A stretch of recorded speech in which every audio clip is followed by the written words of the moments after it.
actuelle de l'économie, je reviens donc désigner deux réalités.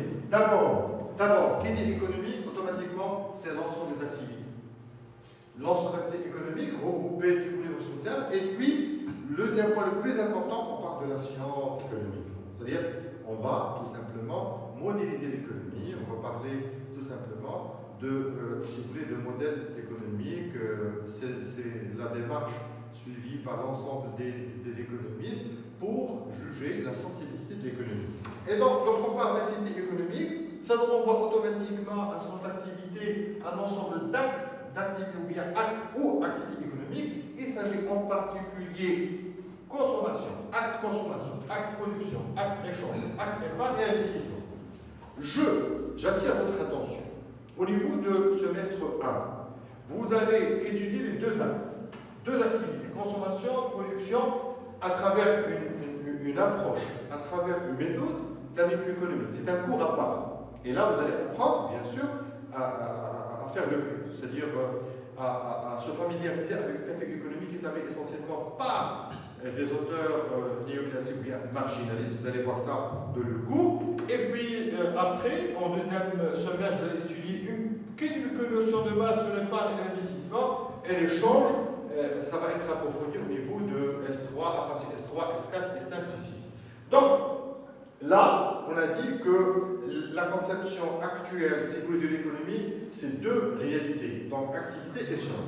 Donc, et l'équation de base, qui dit activité économique, c'est-à-dire pourquoi il y a activité économique, pourquoi il y a économie, c'est parce qu'il y a une lutte contre la rareté. S'il n'y a pas de rareté, il n'y a pas d'économie. Sans rareté, il n'y a pas d'économie. C'est la rareté qui pousse à ce que, tout simplement, on donne beaucoup plus d'importance à cette science qui n'est autre que les sciences économiques. Donc, comme vous savez, l'équation de base signifie quoi? Signifie que l'homme exprime des besoins. Il exprime des besoins. Et ces besoins sont illimités, sont infinis, face à une contrainte qui n'est autre que la rareté. La rareté. Donc, comment faire face à cette équation, c'est-à-dire la rareté d'une part et l'infinité des besoins d'autre part? C'est par la production, c'est par le travail, c'est par l'activité de production. Et donc, ce qui signifie tout simplement qu'il faut faire des choix. Pourquoi on doit choisir? C'est parce qu'on n'est pas capable de tout produire. Et donc, à partir de là, il faut absolument qu'on fasse appel à une autre activité qui n'est autre que l'échange.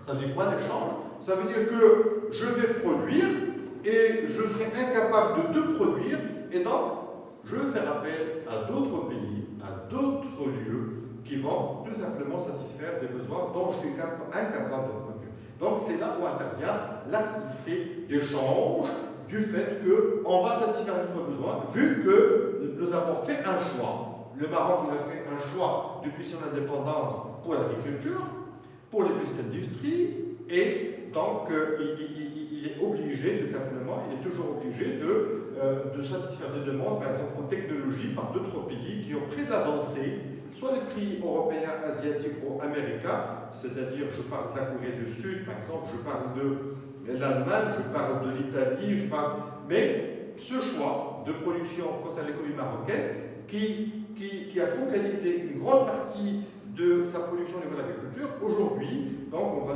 tout simplement considérer qu'on est obligé de satisfaire certains besoins par l'échange à travers, si vous voulez, cet échange avec d'autres pays